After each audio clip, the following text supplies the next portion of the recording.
buenas a todos flippermaníacos y bienvenidos a Pincasters.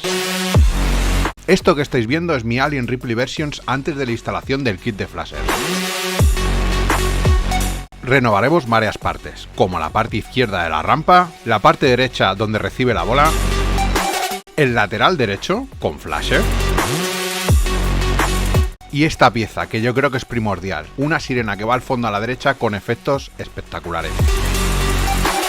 En la descripción tenéis el enlace directo a las instrucciones, donde recomiendan desmontar todo y al final del todo montarlo. Pero a mí me gusta ir por partes, así que desmontaremos una parte, la montaremos y así hasta la siguiente. Quitaremos los tornillos de la parte superior y el que está justo en el spinner para poder colocar luego el cable, como veis aquí, con bridas, con el agujero que queda justo aquí. Casi plug and play. Quitas una, pones la otra, reorganizas cables y ya está. Para este flasher más de lo mismo, tendremos que quitar los tornillos del plástico, pero esta vez también tendremos que desmontar al menos la parte superior de esta plaquita para poder desmontarlo. Vais a ver que solo hace falta un poco de maña. Eso sí, tendréis que sujetar los alzadores que están justo debajo para que no se desatornillen. Además de los tornillos, hay que quitar justo esos alzadores que permiten que esto se sujete a esta altura.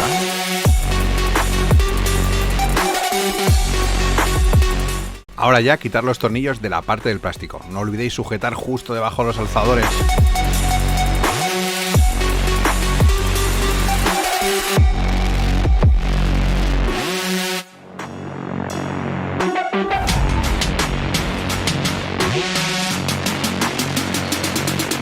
Una vez que esté suelto y haga un poco de juego, simplemente lo sacaremos el metal de estos agujeritos, pum, y ya lo podremos sacar. Colocamos el nudo en su sitio, buscamos la mueca también con estos agujeritos y después cogeremos el cable que tenemos por aquí y buscaremos el agujero que tenemos aquí en el playfield para colocarlo y después veréis dónde lo ponemos.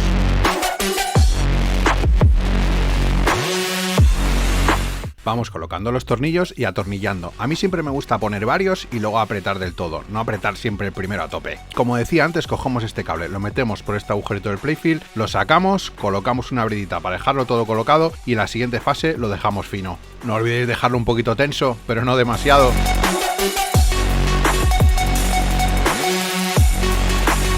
Vamos ya con el flasher del spinner del lateral derecho, que es toda esta parte de aquí. Tendremos un tornillo al principio y otro al final. Después de quitar los dos tornillos, el del principio y del final, he visto que la pieza no salía y ya me he dado cuenta que este tornillo de aquí directamente está clavado al playfield, así que toca quitarlo. Una vez hecho esto, la pieza sale de una, sin esfuerzo.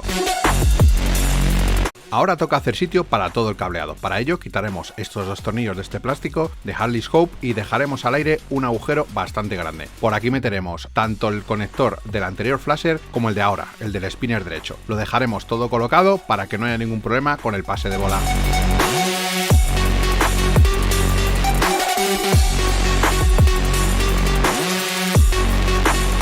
Colocamos el plástico en su sitio, así como el flasher con sus tornillos al principio y al final.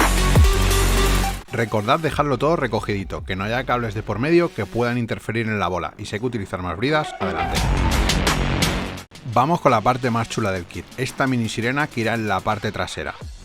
Este plástico es el que tenemos que sustituir, simplemente iremos quitando los tornillos que nos vayamos encontrando y uno del frontal que es directamente una tuerca, a ver si nuestra reina nos deja, ¿verdad? Cuidado en especial con los dos tornillos de este lado, ahora veréis por qué, porque además de sujetar este plástico, sujetan el paso de bola que va justo por debajo hacia los bumpers, y si no lo sacamos con cuidado podemos tener un estropicio y que se vayan las piezas por todos lados. ¿Veis? Esto es justo lo que os decía, son súper largos y están sujetando el paso de bola hacia los bumpers. Cuidado al quitarlo porque esto puede salir. Y ahora viene la clave, el cable es súper grueso como veis aquí, y yo he decidido directamente quitar el plástico de Harley's Hope y meterlo por aquí, igual que hicimos con los otros flashers. Atentos a dejarlo colocadito bien por el lateral y que al poner ninguno de los plásticos lo pillemos. Ya solo queda colocar la placa controladora, quitar la alimentación de la de al lado, hacer el puente, seguidamente cogeremos los RJ45, lo dejaremos aquí, ojo código de colores, y ya estaremos listos. Colocaremos los cables de los componentes según veis aquí, mid, medio, top arriba y bottom abajo, y luego cada uno, izquierda y derecha y el mini B con la sirena. Siguiendo las instrucciones y el código de colores como veis aquí, no deberíais tener pérdida, es enchufar y listo. Y como siempre viene el tema de dejarlo limpito y que no choque con ninguna pieza móvil. Como veis aquí, yo uso unas bridas de tela para dejarlo todo colocadito y ya lo tenemos listo y además limpito. Y antes de empezar a jugar, aunque tenemos mucha ansia, recomiendo hacer un test. Directamente podemos hacer todas las lámparas y luego nos iremos a flashers e iremos poco a poco, uno a uno, que como veis en el reflejo se irán encendiendo y confirmamos que está todo ok. Y aunque haré un gameplay completo para que veáis cómo funciona concretamente, aquí os dejo una comparativa del antes y el después con una vista superior del Playfield. ¿Qué os parece? Bonito, ¿eh? A grosso modo y resumiendo mucho, el funcionamiento es el siguiente. Los dos de la mitad son para spinners, uno para el izquierdo y otro para el derecho. En la parte izquierda, el flasher superior es básicamente para status en misiones especiales o multibolas. Y el de la parte de abajo es para el mother. El de la parte derecha simplemente cuando empiezas la partida se enciende y también en las multibolas. Y el del fondo, la mini sirena, es el top. Mola muchísimo, unos efectos brutales. Así que nada, ya solo me queda despedirme, daros las gracias y ya sabéis, esto es Pinkcasters.